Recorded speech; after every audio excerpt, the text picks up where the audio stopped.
This is the Troutbitten podcast. Troutbitten. Troutbitten? Troutbitten. Troutbitten. Troutbitten? Yeah, Troutbitten. Troutbitten. It's about trout. Wild trout. This is Troutbitten.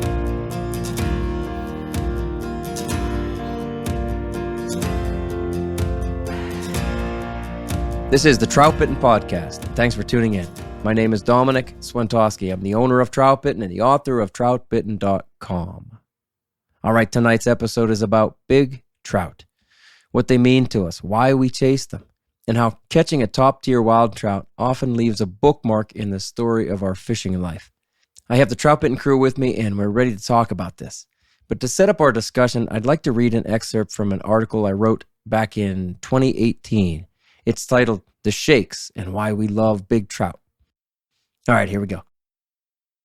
I was about 13 when it first happened. On a family fishing trip with my father and his brother, I ventured out alone for an extra shift after dinner. I followed the narrow trail behind the camper and hiked into the shady gorge. The fishing was slow, and as the evening aged, I jumped ahead to the best holes on the small stream, racing against fading daylight and graying skies. It was northern Pennsylvania in Potter County, and somewhere along the length of a tributary during runoff, I landed the best trout of my young life. When I hooked him, I felt a tremendous release of emotion. Satisfaction merged with adrenaline as I fought to land the big fish. My yearning for such a moment finally came to a close as the large wild brown trout slid onto the bank. I killed the trout with a sharp rap at the top of its skull because that's what I did back then. I knelt by the river to wet my creel, and when I placed the dead trout in the nylon bag, the full length of its tail stuck out from the top. And then I began to shake. The closing of anticipation washed over me. The fruition of learning and wondering for so many years left me in awe of the moment that I'd waited for.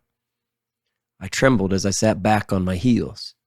With 2 knees in the mud of a favorite trout stream, I watched the water pass before me. I breathed deeply and felt calm inside, even as I stared down at my wet and shaking hands. How many of these moments does a fisherman collect? How much of our history is built around these experiences? These moments don't fade. They are not forgotten. A fisherman remembers. You might think that the first of anything would ingrain such an impression, but it doesn't. Sure, fellow anglers tell me stories of the first trout they caught on a fly tied with their own hands, or of their first trout on a dry fly. These are strong memories, but they don't inspire the same passion. They don't make us tremble. Only big trout do that. These moments are embedded when time and effort are involved. It's the culmination of seasons or years spent chasing something rare, something legendary. As the years have passed, I've slipped in and out of the deliberate pursuit of big trout. Sometimes I chase the biggest fish and understand that I won't catch many. Other times, I couldn't care less how big the trout is, and I just want to catch a fish. But the reverence for a legendary fish is always there. It's like that for all of us. No one stares at a top-tier wild trout and says, whatever. But we don't shake with every big trout caught either. Repetition makes us numb when the rarity is gone. When we catch a few 18-inch trout, we look toward the next benchmark. When we catch a handful of whiskeys, we want the next namer. But along the way of our angling life, the first accomplishments of these benchmarks provide shots of encouragement and adrenaline. These moments are the peaks along our journey. So as we age in this fly fishing life, most of the benchmarks are accomplished. The glow of our exuberance wears thin. It takes more to impress us, but we keep fishing regardless because life goes on, even after the thrill of living is gone.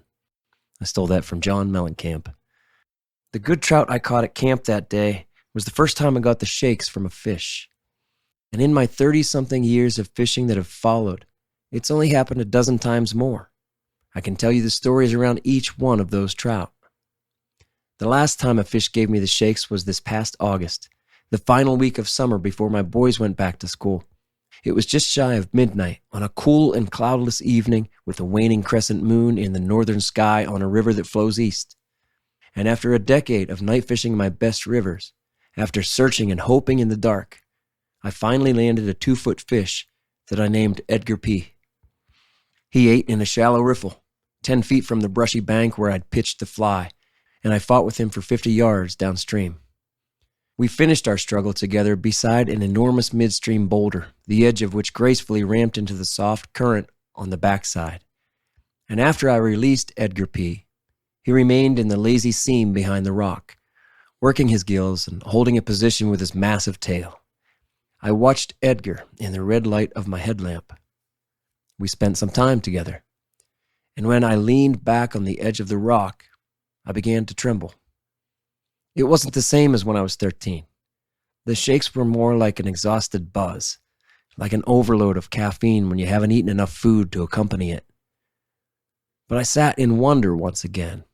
I sat with appreciation for the trout in front of me. I reflected on all the moments leading up to that one, and I was thankful again for a life on the water. That's what a big fish can do. So that's an excerpt from that Troutbitten article. Now, guys, let's jump right into the introductions and start with each of you sharing a story, if you will, about a trout that gave you this feeling. You know what I mean. Tell us about a big trout that dropped a bookmark in your fishing history. Maybe it's the first one. Maybe it's the last one that you caught, or something in between. Who's got it? Who wants to go first? What do you have? Big trout. I can tell one. Josh Darling, here he is. Tell it. So I'm also going to tell the story of a night fish. And this would have been, I guess, the summer of 2020. Would that be right? I'm thinking of the year of Horton. Yeah. 20, right? I think that's right. Yeah. I think it's summer of 20. Let's just say it's summer of 20. Don't tell Let's everybody where it was, though. Okay. Deal. Somewhere near Edgar P. Right now. Yeah. And so Trevor and I were fishing together, and I had been night fishing for some small number of years on my own. Austin and I had gone, I think, once or twice together, and I had done it a handful of times on my own. But this was one of the first times where Trevor and I decided, well, we'd strike out together and try to figure it out. There's a lot of details to this story that are hard for me to remember. I don't remember a lot of the emotion leading up to it. I don't remember necessarily how the night was going fishing-wise leading up to catching the fish. Yeah. I don't remember it being memorable. I do remember it being new. I think it was the first time that I was night fishing this stretch of water. And so I had fished it during the day many times, but I had not fished it at night before. And I think we were tense from what I remember. Yeah. Just because it was You say tense. night. yeah, We were when just you on night edge. fish a new stretch of water, I think there's a little bit of Yeah. there's just tension. Yeah. And You're scared at first. I mean, that's what yeah, it is. yeah, Right? Mhm. yeah, exactly. Night fishermen Oh, yeah. are scared for seasons, I think.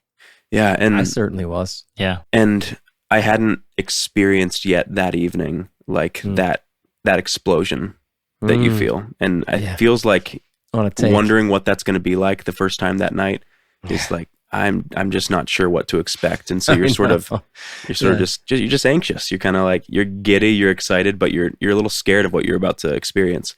And Nice. well, and that happened. I was in the tail end of like a long, deeper run and swinging a topwater pattern.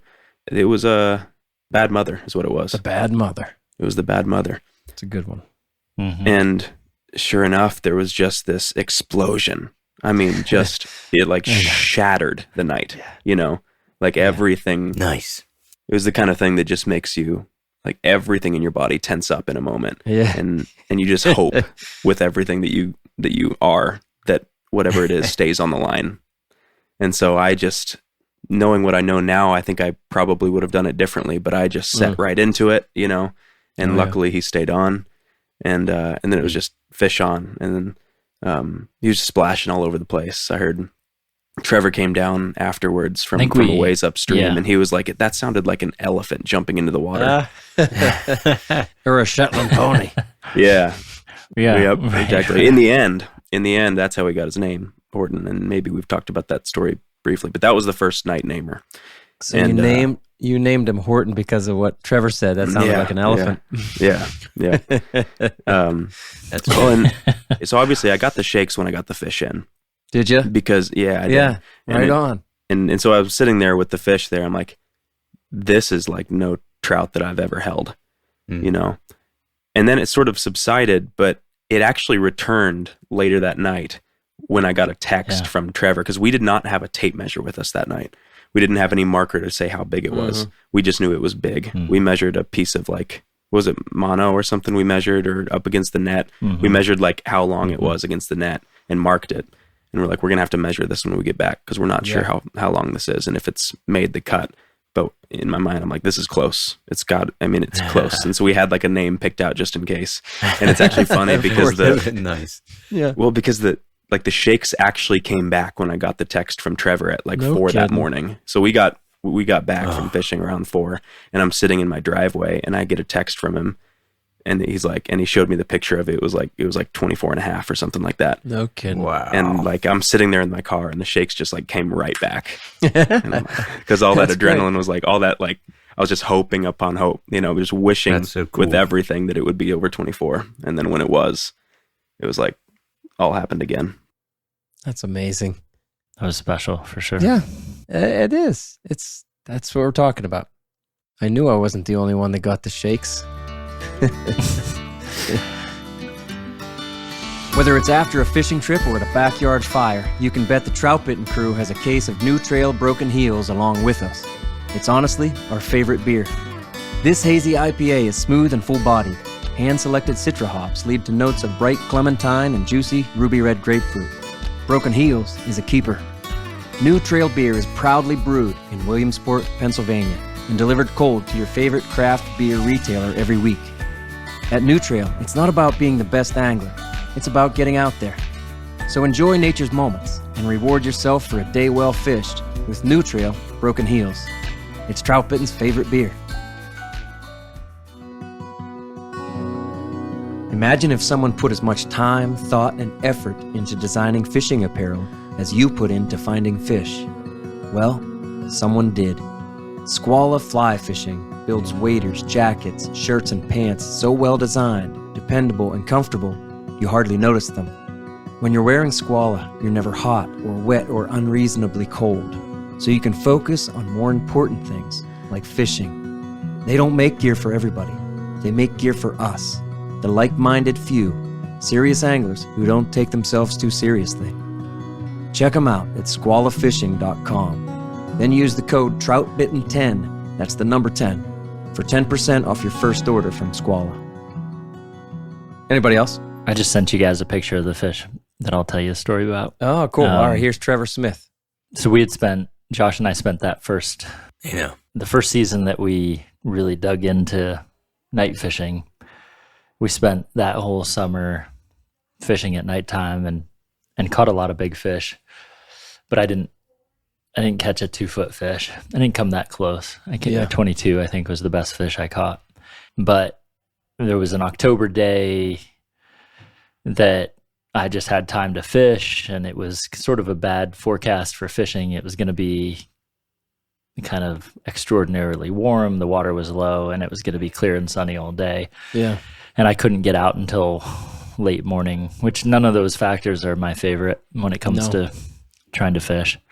But as we all know, you take advantage of the opportunities you have. So fish when you can. Fish, yeah, you can't catch fish if you're not out fishing. So I went out and fished, and had fished kind of through a section that I was expecting if there was going to be a spot to hold a bigger fish.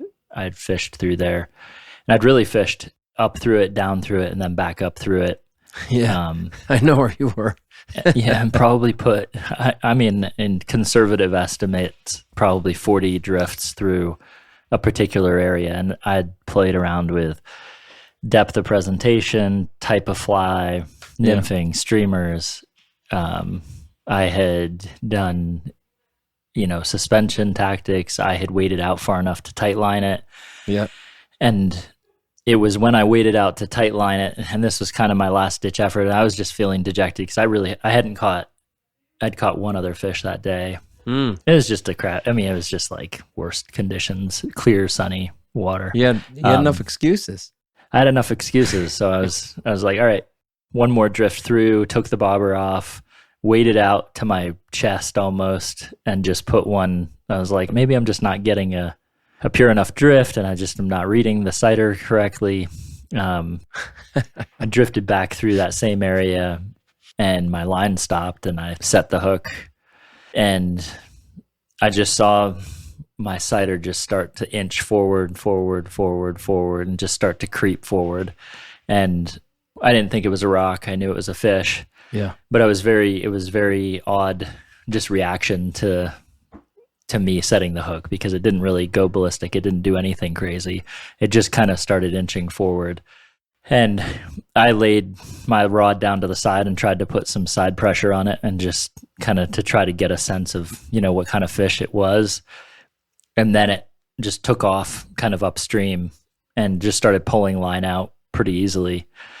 And I started stumbling around because I was chest deep in the water and trying to find my footing to get back to some, more stable footing. And I sort of stayed in a stalemate with that fish for at least a couple minutes. I mean, it felt like a really long time, but I tend to, like you guys, fight fish pretty fast. And so 2 minutes felt like an eternity. And I was trying to decide how to fight it, because it was across stream from me, probably maybe 10 yards across stream from me, and I couldn't really easily get below it because of the contour of the river. Yeah. And so I was left kind of fighting it with side pressure, which I was going to have to bring it across a pretty, like the heaviest flow to get it to me, or else let it go upstream far enough that it shallowed out, or take it downstream far enough. But I was nervous about letting it get downstream of me just because of what it felt like, the power that I was feeling. So anyway, I waited it out for about 2 minutes with side pressure, and then just slowly began to get it to work across the current. And I was starting to get really like anxious at this point too, because I'm not used to having fish on this long, and I'm like, I'm going to lose this fish. I don't want to lose this fish. After I felt how big this fish is, I really don't want to lose this fish. And I'll like never forget the rest of my life. It's etched in my memory what it looked like as it turned, as I finally like had enough side pressure on it, and it sort of just gave up, and I was there to net it right when it did, but it kind of just turned into the current, into the mainstream, and just kind of turned up over backwards. That's your and moment. The sunlight being as bright as it was, I was just like completely floored by the size of this fish. And it was a big male, and it had a big kype, and it was just like an impressive sight. And like I said, thankfully I was there to net it the minute it turned over. And the minute it turned over and got it in the net, the fly popped out of its mouth. So I was like, no kidding. I was like, ugh. And it didn't, like, I didn't have to net it without the fly in its mouth. It just like, it was hanging on to just a real small piece on the corner of its mouth. And I felt very fortunate to land it. But anyway, it was a 2 foot fish, a little over 2 feet. And so I named him Stormy, because I thought I was just going to give him an ironic name for the bright, sunny conditions. But that I shook a lot during that fight and afterwards, and just kind of absorbing the moment and being so worried about losing that fish and knowing what it meant to me to catch a 2 foot fish. I didn't know it was 2 feet before I caught it, but you kind of get an idea though. Holy cow. Yeah. That was the first namer then? That was my first and only namer. Yep. So the night namer still eludes me. But there's a video coming about that. There's a video coming. There should be a video coming with some just night fishing in general. So, that and too. Hopefully a night namer about the long-term video. Yeah. Decades in the making. Old Wooly in his retirement finally catches. This is the year. This is the year for Old Wooly. Yeah, he's like right. 60, 68, and he finally catches it. Josh is still. Hey, what kind of camera? What is it? Like 32K by that point? Yeah, there you go. Anyway, that's cool. You were shaking like seriously, you were kind of shaking a little bit, huh? Yeah, for sure. It reminded me a little bit of buck fever, just that feeling of exhilaration. Yeah, nice. Right. Yeah, it's a good feeling. Austin, young love, you have something? I do, and I think I've told some of my big fish stories previously, so I'm going to share a new one. Mm-hmm. But this goes back to a day when you and I were fishing, Dom, and I know this. Yeah, you know it. And I just had graduated from college, from Penn State, and it's 5 years ago now. And it's kind of a bittersweet moment because I was about to move away to North Carolina, and it was more or less our last fishing trip as me as a Pennsylvania resident. And didn't know if you'd ever come back either. Yeah, sure. Who knows? I didn't know either. And it was just kind of a, you don't want to call it an end to something, but more or less a bookend on a certain part of life. Nice. And you and I had got there early in the morning, and we had half the day to enjoy to ourselves. We drove up to a favorite river in my old 99 Honda Civic. Mm-hmm. Used to call it the rice burner. Is that a culturally sensitive term? Could you go over 45? Is that what it was? Culturally appropriate anymore. Yeah. We drove up in my 99. You're getting canceled. Yeah. Anyhow, forget that part then. We drove up in my 99 CRV is what it was. And we started off the morning, and pretty early we were in the fish, and we could tell it was going to be an active day, and the sun came up, and the fish still kept eating our flies, and we're just going kind of back and forth, passing spots off to one another, and we got to one spot that you knew really well, Dom, and you kind of put me in position. There you go. Upper Honey. That's what it was. Matt named it Upper Honey. Go ahead. Yep. And, you kind of directed me right to it. So there's a slot right here where this rock drops off, and this next bank picks up on the bank side. And if you ride your nymph right through there, is usually a good fish in that slot. Mm-hmm. So I did that, and sure enough, sighter stopped, set the hook, good fish on. Fought it for 2 minutes or something, landed it. It was a whiskey at least, and not a namer, but still a really respectable, great fish. Oh yeah. And I felt those shakes, and I felt that excitement and that happiness, and just kind of like an overwhelming sense of satisfaction. Yeah. To the journey of one road ending and a new one beginning, and be able to share that with you, and it just felt really right. In the moment, and whether or not the rest of the day we caught another fish, it wouldn't have mattered because it felt pretty pure, I guess is the best word I can think of. You bring up a really neat point there, and I've experienced that with a few people, with my dad, with you, maybe a couple other people. Definitely, I can think of 2 clients, and even one recently. I was like, I'm so just so excited for the guy, thankful for the stars aligning, they get just thankful to the river or whatever controls the luck factor there, because it's always there. Yeah, it's really neat to experience it with other people. Yeah, that's a great memory. I'll never forget that. It is. I wrote an article about that. I forget. Do you remember the title? Some Days Are Diamonds. That's right. Yeah, it took the title from Tom Petty's song called "Some Days Are Diamonds, Some Days Are Rocks." Walls. And wrote an article about that. And Bill's he was there the next day. That article too, because we went up a couple days later. That's right.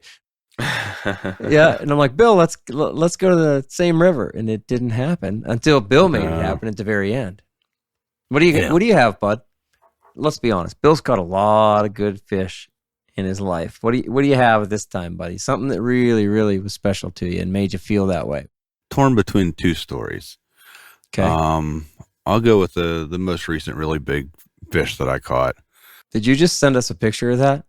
No, that was the first legit monster fish that I caught. The one Bill sent us a picture of is so fat. That's ridiculous. It is. So long. So How big huge is that one, Bill? And fat. For real. I wish I would have measured 26. Yeah. I mean, you can see it up against it's close to the rod there. 25, 26. It's huge. If I ever caught a fish that was 30, that was it. Oh, But you think it was over can't 26? Yeah. Like How could you not measure that, man? I had to shake I had to shake so bad that That's so big. I just lost all. I don't know. So I'll start with that one. So Yeah, please. So I was planning to go on a fishing trip with my buddy Greg, and I'd taken the day before off, and I was like, well, I'll just go out and fish for a little bit. And I went out and started in the morning, got there like break of dawn. Fishing was pretty decent. I'd caught, I don't know, like a half dozen fish within the first hour or so. And this was on a difficult river. And I was like, wow, this is a great day. Yeah. You know, I caught, 6 fish. And so came to this section of the river and had this kind of like bush that was up against it and had a bucket that was underneath it. And I was like, well, there's a big log in there. I can see that log. I think I'll fish off of that log. Yeah. And I was fishing a caddis with like a size 14 pheasant tail off the dropper, maybe 2-foot dropper, let's say. I ran it through there a couple times. I was like, I got to get it closer to that log. And so the caddis had stopped. I set the hook and the log started to move. And I was like, Yeah, holy crap. And the fish came up a couple times. I kind of got it to the net quicker than I would expect. I kind of, rolled its head over, chased it downstream. I don't know. I still, at that point I had chased it downstream 15, 20 yards and got it in the net. And I just remember sitting on the bank, like just shaking.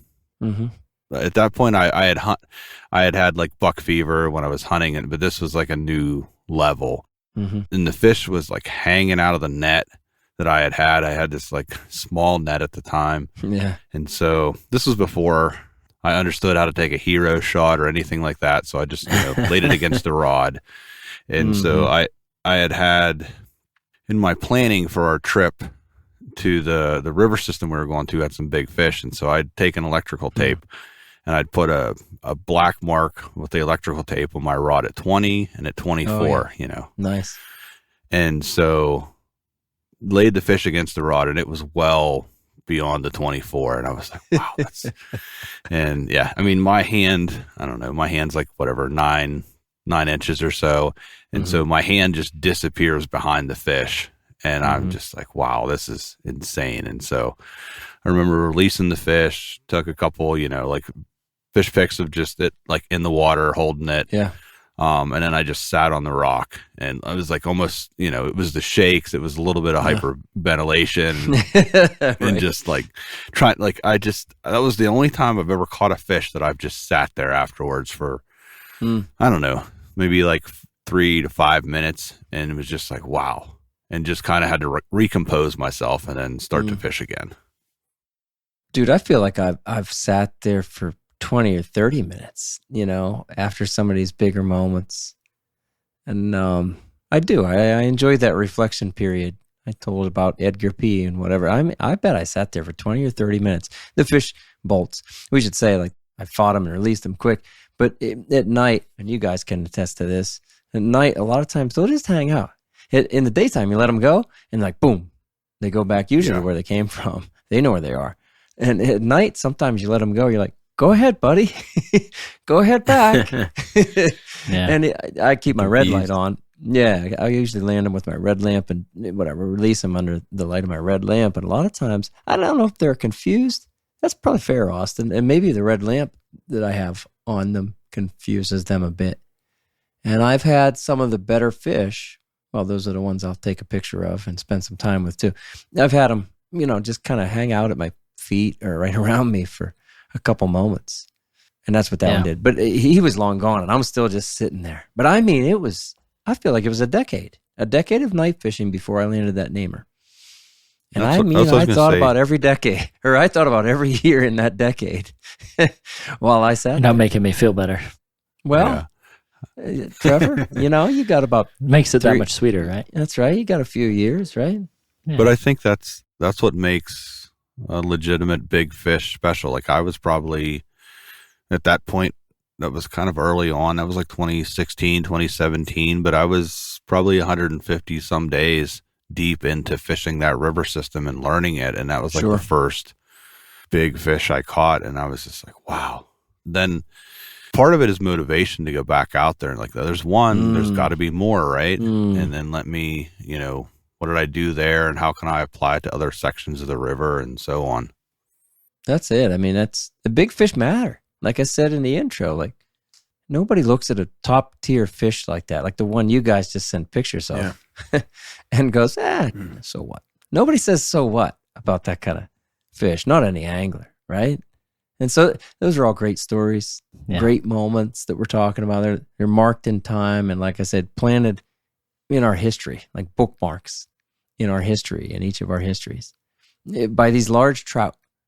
And they're almost, I don't want to say mythical because they exist, but I say legendary because they carry these stories with them, and they become legendary in our histories, and that's the way I think of it. And I know we all have a lot more of those stories too, but I just like to take the last half of this podcast and just kind of talk about, why do they get us so fired up?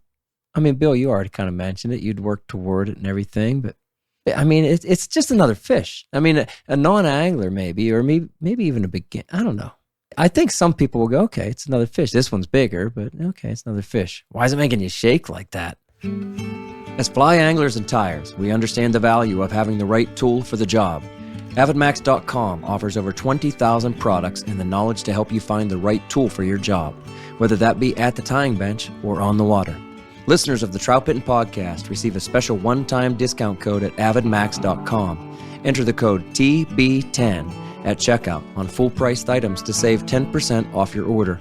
Orders over $25 ship for free, so you can put more gas in your tank or beer in your cooler. For all things fly fishing and tying, elevate your game with AvidMax. For over a decade, Smith Creek has provided innovative, high-quality fly fishing accessories designed to put your gear in easy reach, free up your hands, and keep our waters clean. For 2023, check out the all-new patented tippet holder. Each unit is individually machined from billet aluminum and anodized in 2 eye-catching colors. They hold up to 5 tippet spools with a spring-loaded plunger that is quick and easy to use, keeping your tippet spools right where you need them. Also, the brand new Rod Clip Plus comes with an improved 304 steel pin, plus a carabiner clip, giving you 2 ways to attach it. All Smith Creek products are built guide tough and backed by solid customer service. To learn more about Smith Creek products, visit their website at smithcreek.co. I think it's early on. I don't know if you understand like what it takes sometimes to catch like a higher end fish. Like I've had the shakes from some brook trout I've caught just because I know, I've been up into like smaller tributaries, and I've caught a 10 to 12 inch fish is a huge fish in our area for brook trout. And I caught one this spring that actually, one of the like 3 fish this year that gave me the shakes, and it was a small brook trout. And it was just because I was, it was 11 and a half inch fish that I'd never caught anything close to that on that stream. And so I think it's just appreciating the time that it takes. Some of it does come down to luck, but some of it is just persistence and drive to just go back, and you take a little bit like, okay, I learned a little bit this time.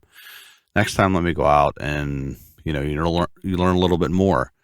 And that's the way it usually works. There are, I've had streams that I fished the first time and I've caught a big fish, and then I go back and I'm like, where's this fish? And I'm like, well, I just, I had to horseshoe up my butt the first time. So, it might be another year or decade until you see a fish of that caliber at times. Yeah. Yeah. I think that is true. Why do you think, I mean, there's some obvious answers to this, but why do you think it's so rare here to catch, this 20? I mean, do you think it's harder to catch them? Do you think it's just that there's less of them out there? Because it is special. Yeah, I started keeping stats, and so like I was looking at it today. I've got 1,500 trout this year, and I've caught. Here's Frank Nail, everybody. Yeah, here is Frank Nail. But I've only caught 3 wild fish that are over 20 inches this year. Yeah, and like that's what makes it special, is that it's rare. It is rare, right? Exactly. Yeah. And many people who I'm guiding will say like, oh, what do you think's the biggest fish in here? I'm like, 17 inches. You mean in this section? You know, the guy's 1,500, asking me. yeah. Say, you mean like this, in this mile of water that we might fish today? We're not going to fish a mile, but yeah, in this section, 17, 18 inches. Oh, come on. There's got to be bigger fish. I'm like, no, there's not. They're all wild. And it's very rare. And so I talk about top tier fish is high teens. And you guys know that in each of our river systems, there's sort of an expectation it's not an expectation, it's a reality of what that top tier fish size is. And there are some rivers that we go and visit around here that will be, that top tier fish is 20 or 22 even. Mm-hmm. And that doesn't mean that they're frequent. It just means that, well, there is a population of trout that are in there. And then when I pass this information on to some people that I'm guiding, well, and they'll say like, well, how many? Well, you mean there's like a group of trout, like 1 in 50? I'm like, no, not 1 in 50. You know, but there's a population of trout in this river, I might say, that is, maybe it's 22. Like that is sort of the top end, as the really top end. And that's like 1 in 400, 500 trout. And I don't know, a lot of people find that hard to believe. Maybe it's the social media age. Yeah, I mean, put it on that. Go ahead, Bill. I think it's the lack of measurements, honestly. Sure. I watch videos and I watch, oh, this one's got to be 22. This one's got to be 23. I'm like, pushing 2 feet. Yeah, it's like maybe you need you got a different measuring stick than I do, because there's a lot of fish that are 19 and some change. Mm-hmm. Like to get get a 20-inch fish, it's a huge it's a huge difference. We call 20-inch trout whiskeys, and I'll just briefly say that was Pat Burkside. No, it was Sloop. We're having Sloop on for episode 12 here, the finale of this season, and it was Sloop's thing, because we used to carry usually Jameson in a flask, and they're super rare. These 20-inch trout are super rare. So when we'd catch one, we'd have a shot of whiskey. We'd share a shot of Jameson. And then every so often, we'd just have a shot of whiskey, but just because. That's a pretty nice fish. So let me touch on the rarity thing again. Yeah, please. So let's say, theoretically, there's a river that catching a 20-inch fish, it's still an accomplishment. Let's say you catch one every other time or every third time you go there. Sure. A full day, but every 3 times you catch a whiskey out of it. Right. All right, you go to another stream that's chock full of wild trout. Mm-hmm. But those fish only go up to maybe 16. Yep. They don't really get up to 20 inches. Right. Is the idea of a big fish relative to the stream, or is it just an overall number that we're all looking to achieve? I think it's very relative. Yeah, I agree Josh? with that. I do. I think it's very relative. I think like right now, some of these waters that we're going to keep fishing through the night for the next few months, there's going to be an expectation of hopefully we get into 1 or 2 fish that are over 20 inches. Yep. And couple whiskeys. Yeah. And the top tier fish will be those 23, 24, 25-inch fish, you know, and that's like, if we really, really luck into something great, that's what we'll get. Mm-hmm. And so there will be excitement for whiskeys, but it's not going to be the same kind of thing. Like if I went and caught a whiskey on the stream that runs by my house, I would have the shakes. Like I would be elated. Right. You know, That's a great way to it would be the kind of thing that I would tell everybody about, you know? Yes. Like I'd be sending you guys pictures and it'd be like, and I'd have a hard time believing what just happened. Exactly. I would have a hard time. That's why it would be exactly. Yeah. And so, and that's why, you know, and you guys touched on it, and you'll hear stories about some of these other places and other parts of the country that it's like, well, every brown trout you catch is 20 inches over. And to what Bill said, I think that's false. I think that almost no places are like that, right? Where that's actually true, and I think people need to be a little more careful measuring, because I think that people are catching a lot of 17-inch fish that they're like, this is a big trout, must be 20. Yeah, I'm with you there, Josh. Cool. Just not the case, but yeah, to answer your question, I think it is relative. And so we're saying is what's special is the rarity of it. That's what Bill said. It's what Austin's saying, Josh, Trevor. I think we're all saying the same thing.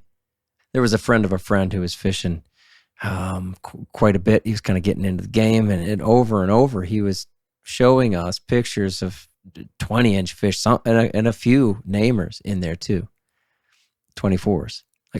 Like almost every time he went fishing. Well, no, every time he went fishing. And one of our friends was like, "Well, let's go fishing together." And eventually, after like 6 months of this, he went fishing. He was fishing a club, and so it wasn't rare. And we're not even getting into all that, the legitimacy and this and that. Right. There are differences there, but it wasn't rare, is the point. Yeah. Was it wild? No. Was it being fed? Yes. Does that cheapen it? All that? Yes, it does. But that's a kind of a different discussion. It wasn't rare. Like, that's the point. If it's expected, if you expect it, it's not necessarily rare. Yeah, that's a really good point. Yeah. I think it's also, I mean, those larger fish, larger brown trout, as they begin, like we talked about this on a previous episode, how they become increasingly pestivorous as they get older. Yeah. Like I think it was over 12 inches or so, brown trout will begin to eat bait fish more selectively, or larger protein sources. Not that they don't feed on aquatic life as well, but when we get into these fish that are 20 inches and over, I think a lot of them eat a meal a day or every other day, and if they eat a large crayfish, they may not feed again for 6 or 8 hours. And so the relative, in addition to them being a rarer fish in the first place, just to live that long and survive the conditions and the predation and all that, you're also dealing with the fact that you could make a perfect drift with a nymph over a 20+ inch fish, and he may not be eating. He may be dormant, and just kind of like sitting.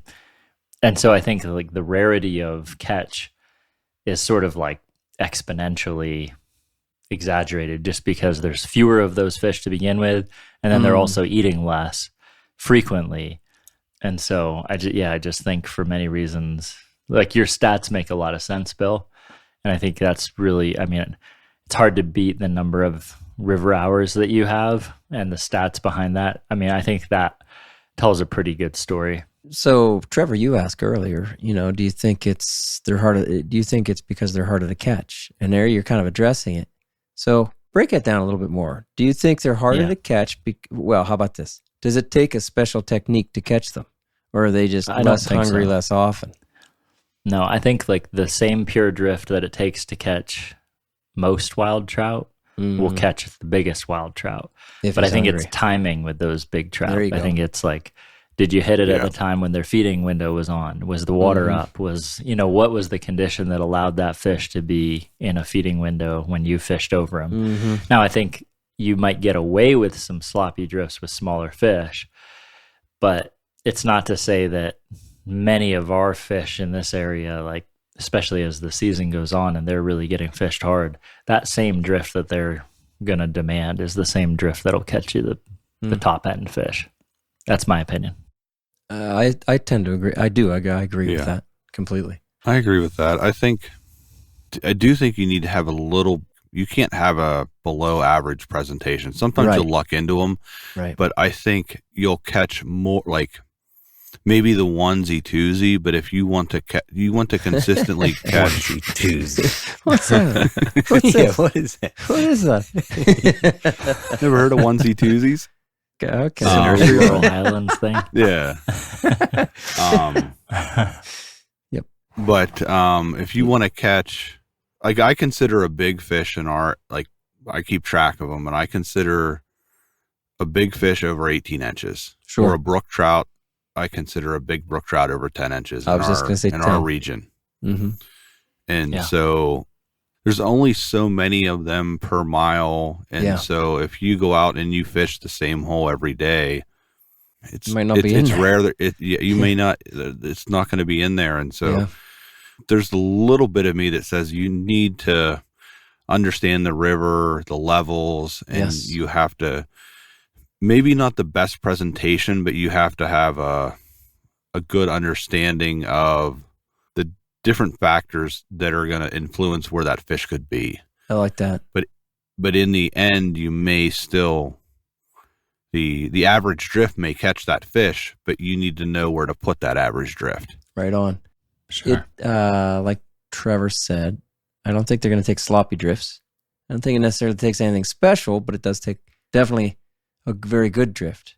But like Austin pointed out in his story about when Austin and I fished together, I showed him I'd been there, I don't know, 30 times in my life, and I knew where You were being bartender. I was Serving up That's whiskeys. great. Passing out whiskeys. I love that. That's great. You know what? I think Austin. That's a Trevor Smith Troutbitten original. Is that yours, It is, Trevor? yeah. Mhm. He always tries to clean Well, up. I think so. I actually don't Austin know, is but the I think so. recipient of Playing bartender. many bartender events. I bartended for him. You Personable. bartended It's for true. him. He's I likable choose my enough. friends very Yeah. wisely. Yeah, If I can't get anything out of them, why would I be friends with them? that's right. No, He's just so likable. You want to take him and show him where all the big fish are, right? Yeah. If you want to get a 3Z or 4Z, you better be. Oh, picking right. your friends You can have a correctly. onesie or twosie any day. Yeah, I'm not looking for onesie exactly. twosie friends. No. He wants lifetimes these. More. Yeah. You get I Oh, my do word. remember, though, showing you kind of whatever, exactly Yeah. where they are in that spot. And to Bill's Yep. point, it does take a lot of, I think, local knowledge to really start to dial Mhm. stuff in. We can all luck, anyone really can luck into a big fish. Okay, you got a really good presentation. That fish was hungry. Excellent. And it's going to give many anglers the shakes. That's fantastic. And then as you keep fishing, and there's your seasons and maybe years later, and you go, man, I still haven't caught anything nearly that big. And you start working for it, and you start really learning your river, and you go, man, I missed a big one here. My buddy told me about this spot there, and whatever. You start to understand your river, as Bill said, and then you start to come back to some of these key spots, and maybe you miss another one or you lose one, and I'll hope he's still around. And yeah, you put the time in, and then that rare thing happens again. Maybe it's 2-3 years later, or like Trevor, you're like 3 decades later, and you finally exactly. you finally catch another neighbor. I won't even be able to see it. I'll just feel it. Old Wooly around the bend finally got his. Nobody saw it. But That's he's right. like, I got another neighbor right. up there. I did it. Just I didn't trust measure me. it, but it was at least 2 feet. It was at least 27.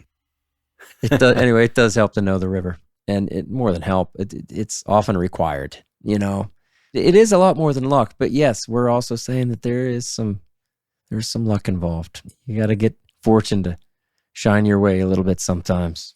And I like Bill's point too about knowing the river, but also knowing the animal itself and knowing the trout's behavior. Say, okay, the water's low or the water's high, or it's the fall or it's the spring.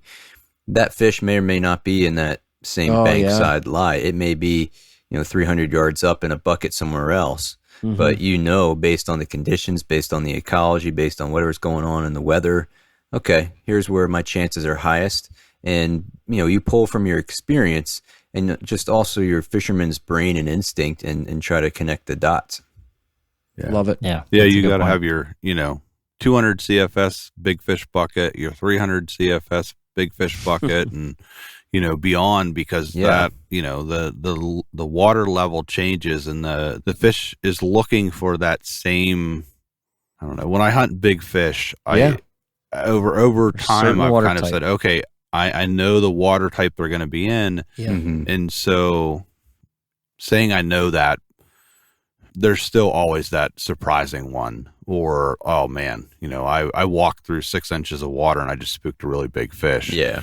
It's not written in stone by any means, but you can kind of predict this is what it looks like. And so I was fishing today and I came to a spot and I was like, that looks pretty good. To me, that's like, okay, let me make an extra 10, 15, 20 casts into there, because experience tells me that there might be a good fish in that run. Sometimes it'll pay off and sometimes you still don't catch the fish. But like, if you can kind of in your mind visualize and predict what that spot looks like, and then when you come to it, you're like, okay, I should spend some extra time here because it could pay off. Yep. I think one thing I've seen you do, Bill, is kind of prepare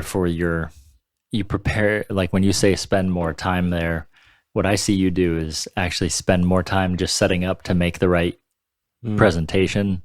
I mean, brown trout have a reputation of being fish they give you one chance typically, and big fish, I feel like even more follow that where if you don't present it properly the first time, it's really rare to see them give you a second chance. And so I feel like when I see you present or kind of approach a spot that may hold a bigger fish, I think I just noticed that you seem to have a particular way that you're going to present it that's sort of either something learned from that spot prior, or just kind of you want it to look a certain way for that fish. And so you take your time before you even present it. Yeah, that's a good way. Like, I may fish fast. Like, I guess I move fast, but when it comes to the spot, maybe I'm making 3 or 4 really precise casts that are really meaningful versus making like 50 random, like that are just casts, kind of like okay. Yeah. Like sometimes when I'm least effective, I feel like I'm kind of walking and casting. But like if I get to a spot and just kind of stand there, okay, maybe it's 3, 10, 15 seconds and look at it and say, okay, the fly needs to land there. Let me put the fly there instead of kind of turn it into the machine. Nice. I feel like we're out there kind of playing the odds, you know, and I liked what you said. You're looking for a certain water type, and there's a 200 CFS bucket and a 400 CFS bucket and a 600 CFS bucket. You could be in the same section, but like that fish, maybe it's that the fish likes this kind of water and he'll move, you know, to shallower and shallower water as the river gets deeper. And maybe it's too because we're better at fishing that one water type. I don't know. Maybe it's a combination of both. But really, I think that the fish move around. We get to understand all this, and then it becomes like playing the odds and knowing when to move. And I'm not going to put 50 casts in that one spot. Why? Because I could put 5 casts in there, go up, get another spot, because he's probably not in that, you know, he's probably not in that first spot. And there are very few of these fish. I think in future podcasts we should talk about, and we'll talk about, you know, how to kind of hunt big fish and stuff. But man, we're just acknowledging that we love them and why we do, and why they make us feel, why they're so special. I mean, do people post many fish, let's say, of, you know, their 8-inch, 10-inch fish that they caught today? You know, sometimes, but it's those special ones, man. And what makes them special? Yeah. Tactical Fly Fisher was founded by Fly Fishing Team USA angler Devin Olson to bring anglers cutting-edge gear and techniques from the international competitive fly fishing scene. Tactical Fly Fisher's aim is to help you improve your angling ability so you can have more fun on the water. Whether you need some flies, fly tying equipment, or a new rod or reel, they've got you covered. Head on over to tacticalflyfisher.com and use the code TBPOD10, that's TBPOD10, to get 10% off flies, fly tying supplies, or terminal tackle. And so one of the things that we keep talking about that makes them special is that to us, they got to be wild. It's got to be a wild trout to really, I don't know, turn me on that way, but to get the shakes and all that, right? It needs to be wild. However, like, we have a ton of wild trout opportunities here. And yeah, that first fish that I caught, and I told the story about up in Potter County, Pennsylvania, that was actually on a stocked stream, but there were also plenty of wild trout. And I didn't even really understand that back then. And I'm going to tell you, if it had been a 2-foot rainbow trout that had been stocked, I probably would have gotten the shakes at 13 years old. I probably would have been just as excited, because back then I didn't even understand. I understood the difference between wild and stocked, but not to the extent that we do now. And I certainly didn't make such a distinction between wild and stocked. These days I put so much more value on wild versus stocked for many reasons. I think they're good reasons. All I'm saying is stock trout can really get you going. And if you're really excited to catch those stock trout, and maybe that's what you have around, I mean, again, like, why wouldn't you be more excited about the bigger one than the smaller one necessarily? It's fair. Yeah, I caught, you know, growing up, that's you know, we kind of come from the Southwest PA area, that stock trout was kind of the game. Yeah. And it got me into it, got me interested in it. And it's not a bad thing if you understand what it is. If you try to pull it, if you try to, what is it, pull the wool over the sheep's eyes? What's that? Yeah. You're mixing metaphors, I bet. I probably am. I feel like you got it.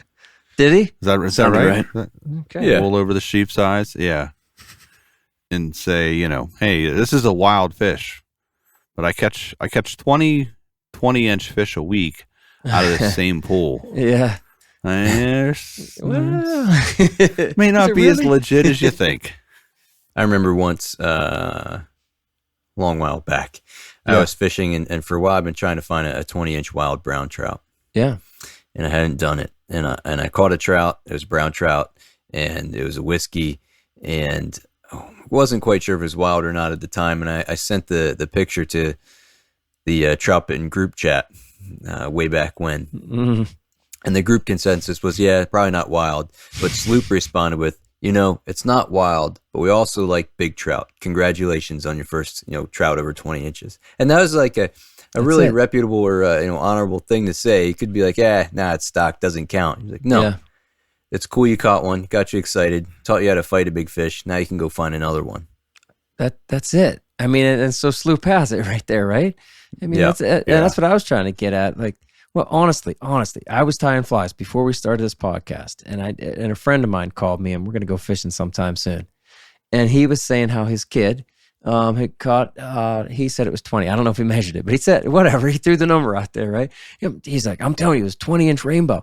There are no wild 20-inch rainbows around here, so it was certainly stocked, and they were fishing a stocked stream. I know where he was. And I'm like, I didn't say like, man, hey, your kid caught a stock trout. That doesn't mean anything to us. No, that doesn't, because It's a loser of a trout. Yeah, I wasn't going to tell him. And if he would have caught it, I mean, whatever, he's not super into fishing like we are. If he would have caught it, I'd be excited for him. I mean, you guys I'm sure have friends that people will show you trout and they're very excited to show it to you. And you're like, Yeah, you want to encourage that and absolutely. keep going. Yes, like Sloop did. Like, fantastic. And if they ask you, if you think that maybe they don't even know the difference between stocked and wild, but if they would ask me, I'd be like, well, I think it's stocked, but that was a good fight, wasn't it? That was fun, right? That's what I always say. I'm always like, gosh, I bet that was fun to catch. That's right. That's just always That's my right. response. I like that, Josh.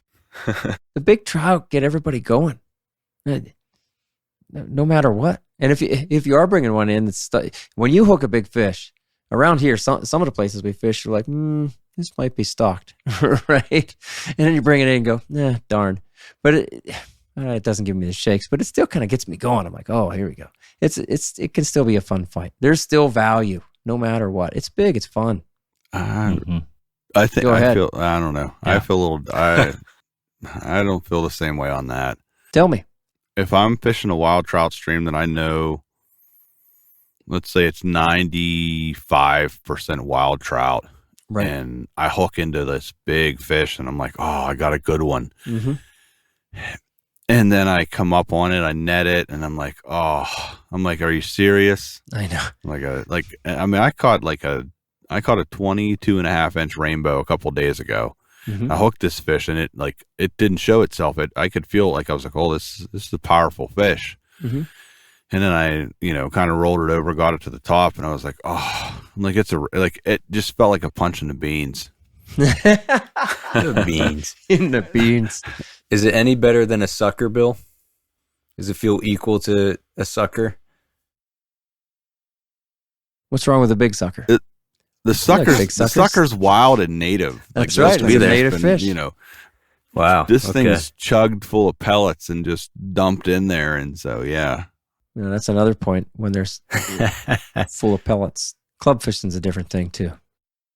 So I don't know. This is where, I don't know. It's one of my pet peeves, or maybe this will fall into the grievance area, but Yeah, that's next week. when I see people post constantly big fish and they're stocked or club fed, and let's say they're posting these 23, 24-inch fish, and they're just, you can tell they're aggressively fed with pellets or whatever. If anything in fishing, I think that probably makes me the angriest when then the 14, the 15, the 16-inch wild fish that in some streams, that's a trophy that you've worked for, is kind of devalued. Let's say in the global perspective, to me, that fish is very valued. but maybe someone is like, oh, well, it's not big and shiny, and it's not, this giant pellet fed fish. Mm-hmm. But like in the grand scheme of things, like to us, that fish means a lot. And so to devalue that, that's, I don't know, that's one thing that angers me. I think it's good to keep pointing that stuff out. And we've gone through what we call the hierarchy of Pennsylvania trout in our area, kind of the ones that mean the most and the ones that mean the least. And we went down the line, and I'll leave a link to all that in the show notes. I've written an article or two about that as well. And I don't even think it's arguable. I mean, you get the wild trout at the top of the list and the club-fed pets at the bottom of the list. And you know what? Like, those club-fed pets can be fun to fight, but are they rare? We talked about that earlier. I don't know, but it's the pursuit of those big ones, man. To us, the legitimate, wild big ones, the rare ones. It's that rare moment that we're talking about. That's what does it for us. Anything else, guys? The other thing I was thinking about was like the obsession of hunting them. Yeah. Tell us. I went through phases, and I know other friends that have gone through phases of obsessions of hunting the bigger fish. And so it'll create a lot of disappointment because, like we were saying, they're very rare. And so when you hunt them, you're maybe sometimes they're in, very low population streams, and you're catching a few fish a day if that's a good day. Or I guess some people get obsessed with it, but I don't know if I want to say it's healthy or not healthy, but I've seen a lot of people get burnt out by trout fishing because they become so obsessed with the bigger gotta be big fish that, at some point, if your goal is to catch a 24-inch fish, if I go out and catch a dozen 15 to 17-inch fish, is that in my world, that's an awesome day because, I've caught those fish and it's throughout a day versus, hunting the bigger fish. To me, it's not as important as just having a good day on the river. I hear you. And I think we know that what it takes to hunt just those big fish leads to sometimes less fishing, right? And more just like you're walking to these specific spots. Traveling, and, it may not even be about good point, like your specific tactics, and because the tactic at that point is almost secondary sometimes to the fact that you just know where to go in a certain place where that big fish is going to be. And it's a really different experience than the type of fishing that we all kind of prefer to do, I think, which is more kind of fluid experiences throughout streams and rivers and not just targeting like one specific thing. I've seen people that are very obsessed about big trout. Also, after years of sort of that disappointment that Bill's talking about, maybe just a fish here or there. Well, Bill acknowledged that many people will get burned out. And then a lot of people, and they'll start to take the cheap way out. They'll take an easy way. They just want that big fish picture. So they will start to fish where it's easier and not rare. And the kind of places that we just talked about, and we've seen that a couple times. And then that's and then you're only lying to yourself, It's a weird thing. And that doesn't last long. And then they're burned out in the end anyway. It's a dangerous addiction, those big trout. Right? Just be thankful for the rare gift that you get once in a while. I think a big point there is just that is it about the accolades or the attention you'll get for catching that big fish, or for you is it about the personal satisfaction and experience, right? And I think the guys that burn out on it and just seek out that big fish regardless of the method, I think there's a secondary gain. And I think social media, that's where we talked about that opening up the gateway to that kind of stuff. But that's, I think, a great point. For all of us here, the satisfaction of catching one of those higher end sized fish is a very personal satisfaction that we then enjoy sharing with each other. But I couldn't care less what the greater world thinks about it. Sure. Because it's a personal accomplishment. Mm-hmm. And if you cheated yourself. Yeah.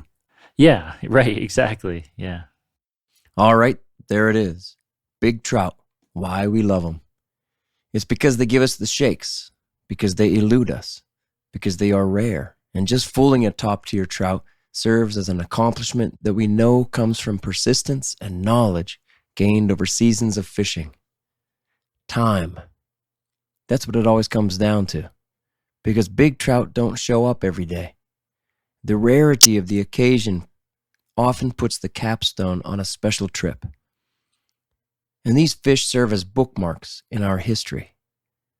There's something to look back on, to share with trusted friends, or to divide parts of our life into what occurred before that big fish and what happened after.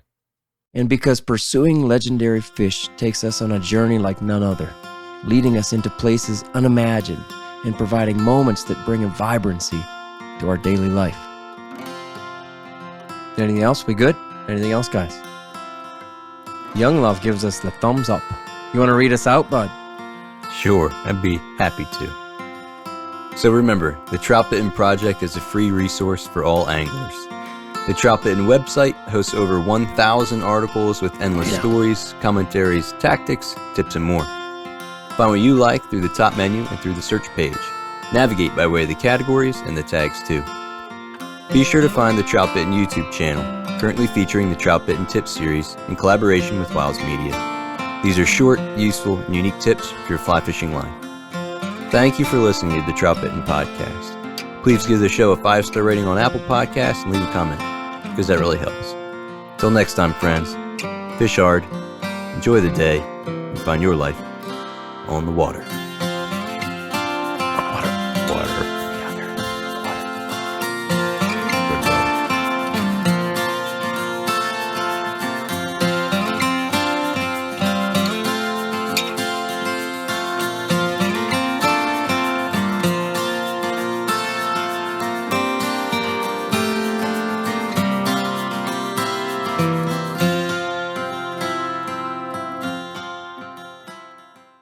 Wow. There's one. There's got to be more, right?